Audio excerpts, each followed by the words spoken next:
the past, okay, we may talk about some injustices and maybe unjust practices towards some groups, and this gave them a social force in the past and this image of victimized group. But now we see that there are new victimized people. So democracy, especially social democracy or liberal approach, should focus on these victimized groups. And we saw that here we had Kemalists, Kurds, anti-capitalist migrants, environmentalists, gay rights activists, socialists, anarchists, all kinds of opposition was there. So it wasn't like a homogeneous group, but there were all kinds of protests. When we look at what happened in the end, it stayed more than 1 month and it ended like in the early days of the August. So we see that it's 7 deaths, which is compared to, of course, maybe other countries in the region. It might look like small, but even the death of 1 person is a tragedy. And we saw that they were killed for nothing, just for protesting. They didn't have any kind of violent aims.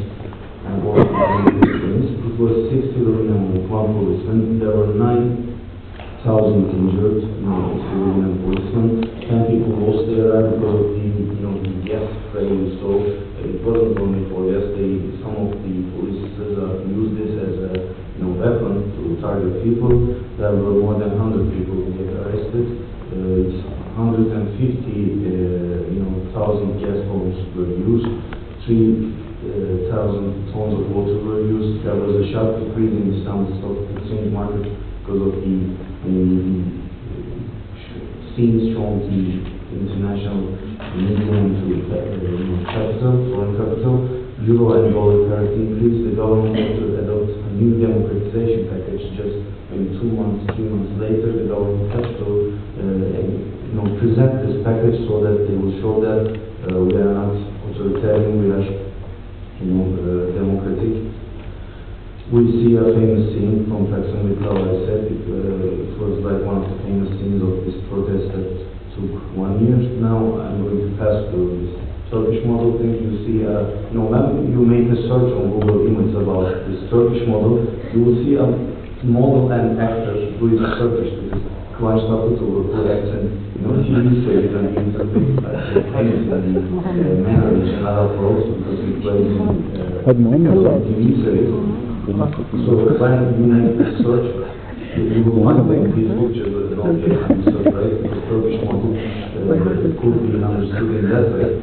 But according to Sinan Ülgen, who had an important talk in Carnegie Endowment in the United States in 2011 towards the end of this year, I think he drew some conditions of Turkish model, some important pillars of Turkish model very well. So one of these was, of course, the first among these was secularism, democracy, and political Islam. So in Turkey, we had this secularism tradition thanks to Atatürk's reforms starting from 1923, but in fact the secularization of Turkey didn't start with the Republic. There were efforts also in the last century of the Ottoman Empire, Ottoman state. We have secularism, which was some people was critical of it because of maybe its hardships, but we saw that it's very important in all countries around the world.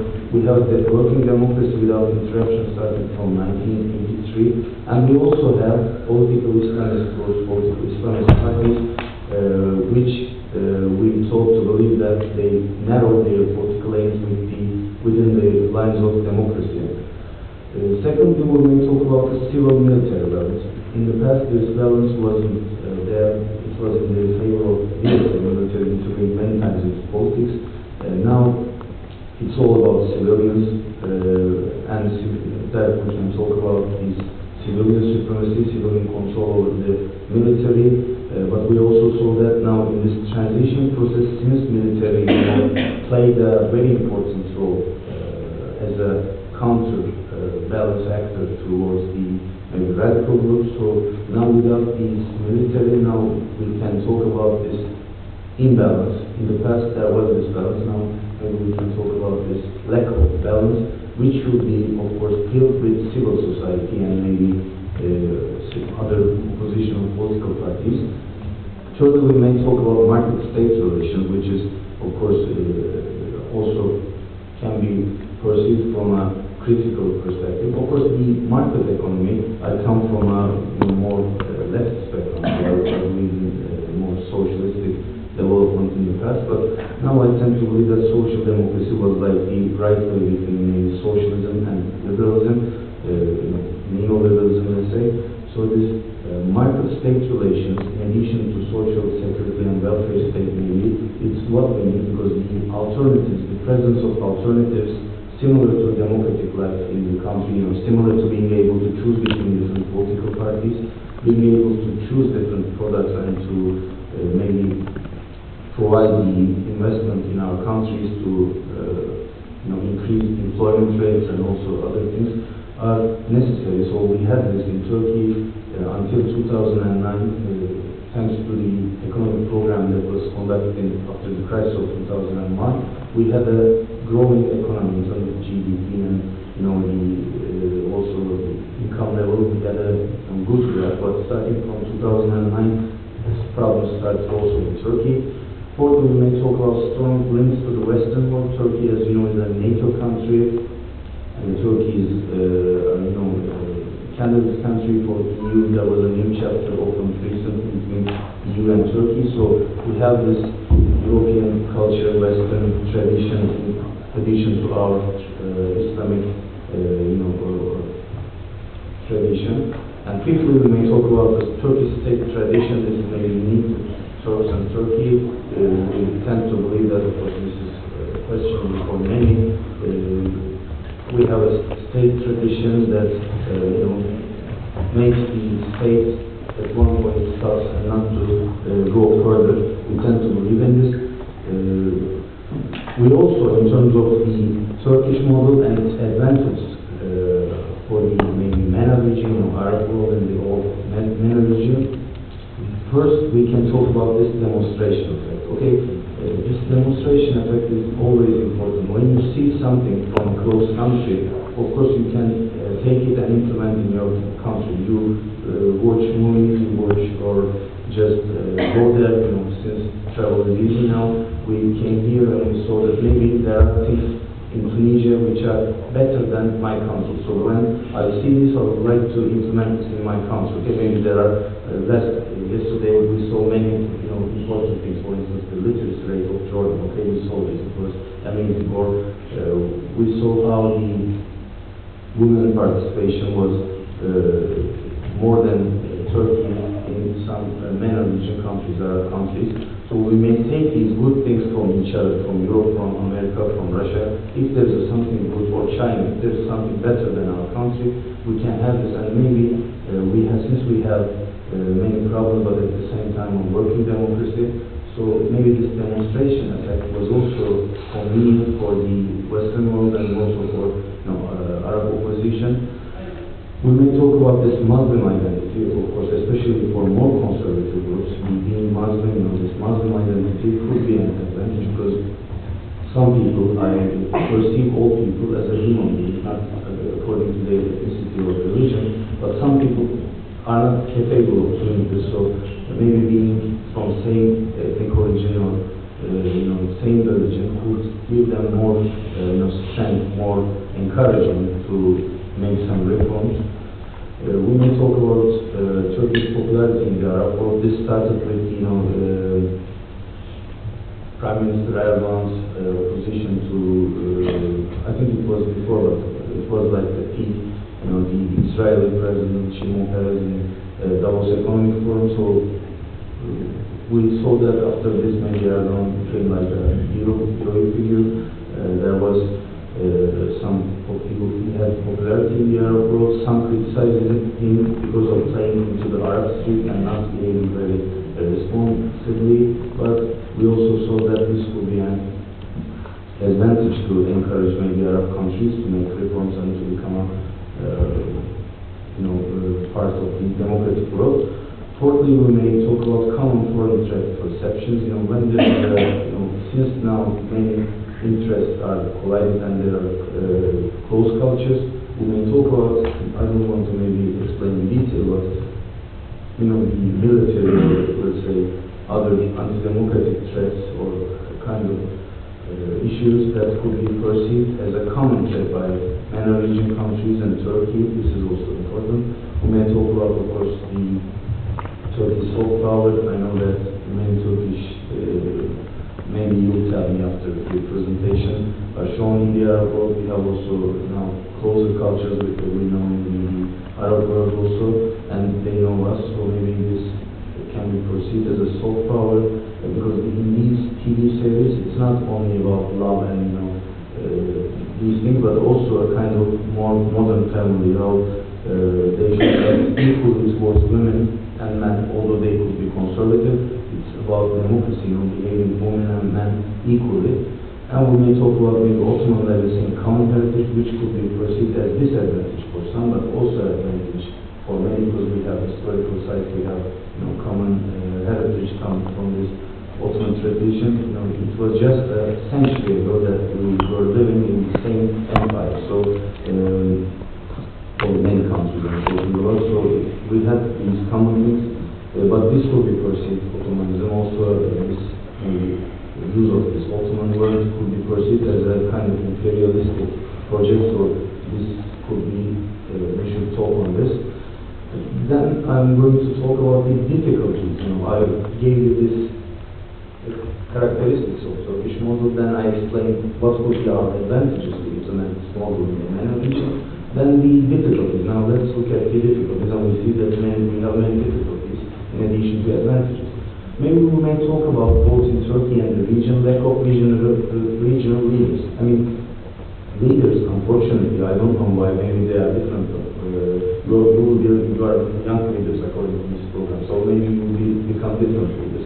But as far as I see in the region, we don't have maybe leaders that could lead their country towards the social interests rather than personal interests. In the past we had leaders in Europe, in many countries around the world, that acted responsibly and even took reaction from their own country. Look at, let's not name for this moment, but there were many leaders who took courageous steps to change their country and to bring a new vision, democratic vision to their country. Of course, it's not an easy process. It will take time to build a democracy, but still, they should make some steps, or they should have an agenda to maybe embrace democracy in the next 10 years, 20 years. Otherwise, I think it's more problematic. Second, we can talk about economic problems. After the revolution, look at what happened in Egypt. Okay, the first reason, of course, there could be foreign policy issues too, but the first reason was about the economy of Egypt. That is, young people were unemployed, they didn't have any better life condition compared to previous regime. So then they started supporting. The most important problem in the MENA region is economic problems, the youth unemployment, the lack of social justice, the issues that we'll speak later. Thirdly, we may talk about lack of pluralism and democratic culture. Both in political life and also in our culture, we need maybe more pluralism, okay? This starts from, being very inside of school. It starts from, school goes into the family, then it spreads into the society. So there should be, in your house, you should act maybe more equally towards your wife, towards your children, then there will be progress in terms of pluralism and democracy in the society. So it's not only about changing laws and bringing a democratic regime, it's changing the culture, okay? It doesn't mean you give up your culture or religion. It's making your culture more democratic, so your culture will become a good culture and will become a maybe more attractive culture. Fourthly, we may talk about the nature of armed forces. The old game was like the radical opposition and the army, modernist army. So Huntington had this idea, King's dilemma: either you choose modernization or religion.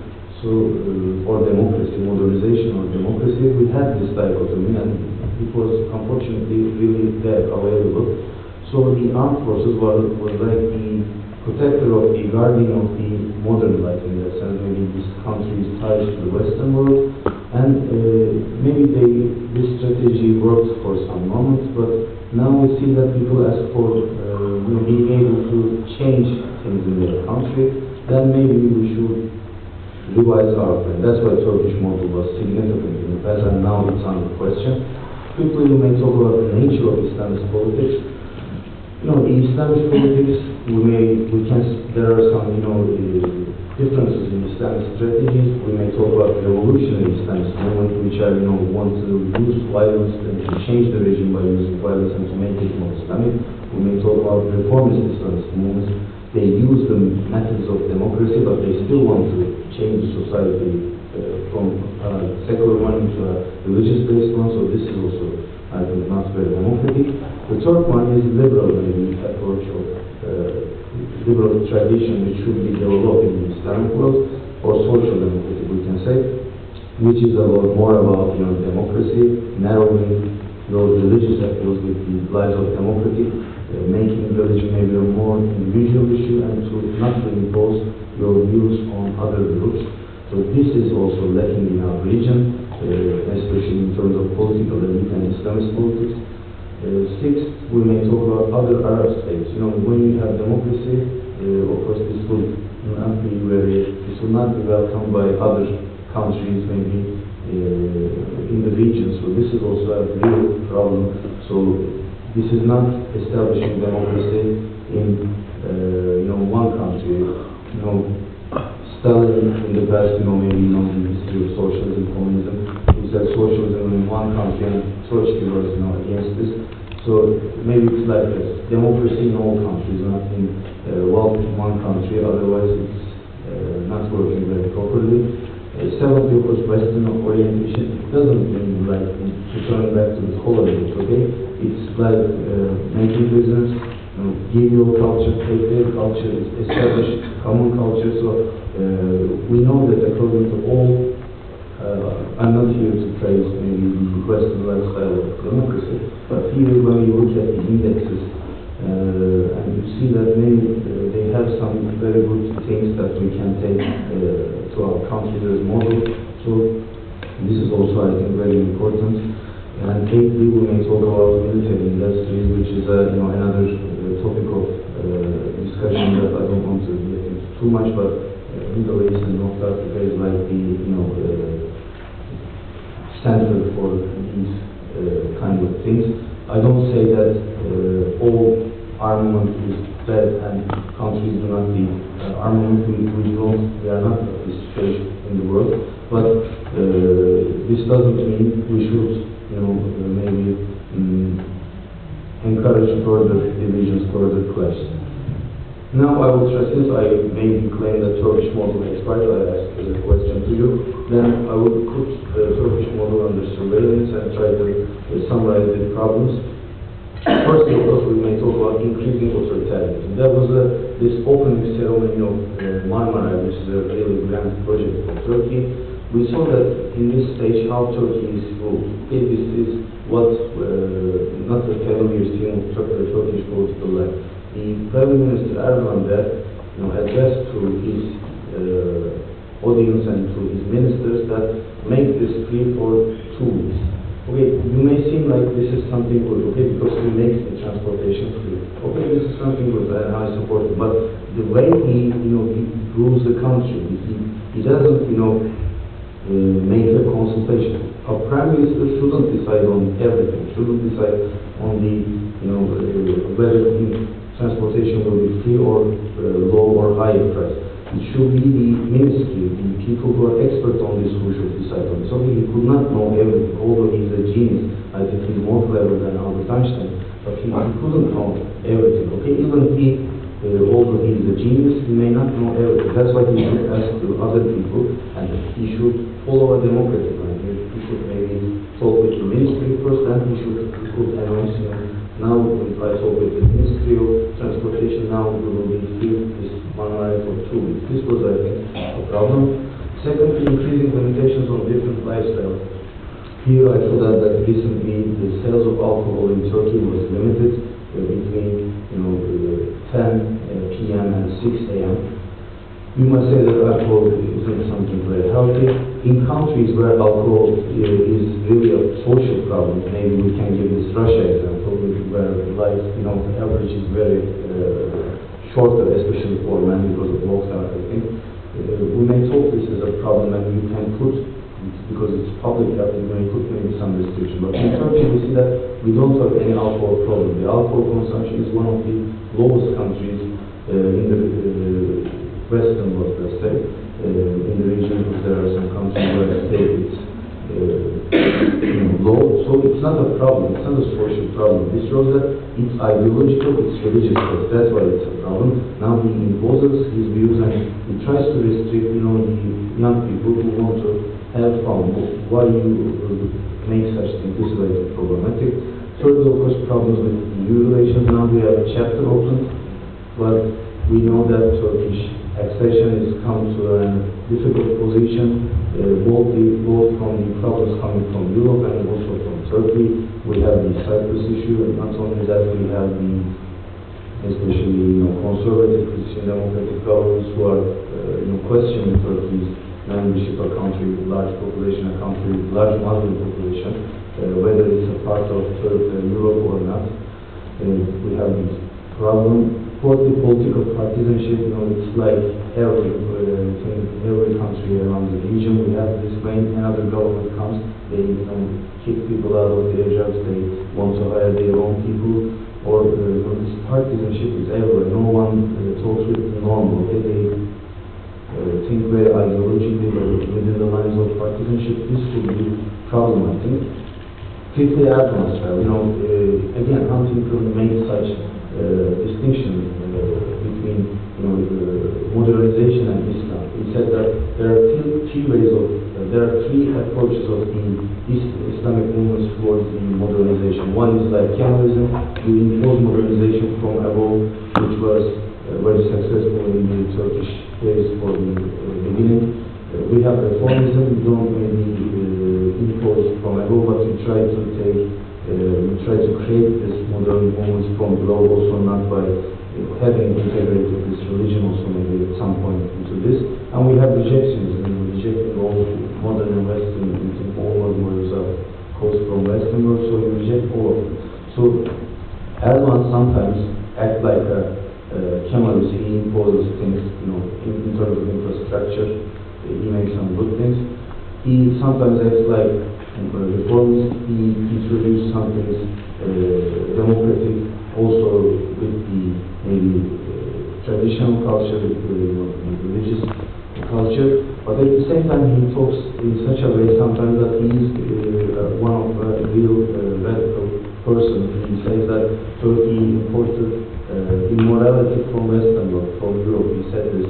It was a very strange and kind of I think very anti-democratic approach. So he said such things. He rejected maybe also in Western culture, modern culture. So we don't know what he really wants to establish, but we know that it's for his own power. What he does is always for his own power.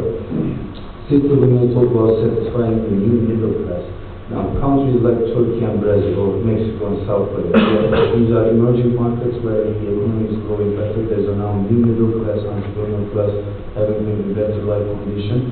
But there are also young people who work in jobs and they want to have maybe better life standards. They want to go abroad and travel the world, or they want to live in maybe better life. So it's difficult, when there's too much conflict between expectations and realities, then there arises, the revolution or kind of reaction. Seventhly, we have Kurdish and other questions. Of course, we have Kurdish opposition, as now it turns into a regional problem. We may discuss about this. We also have a question.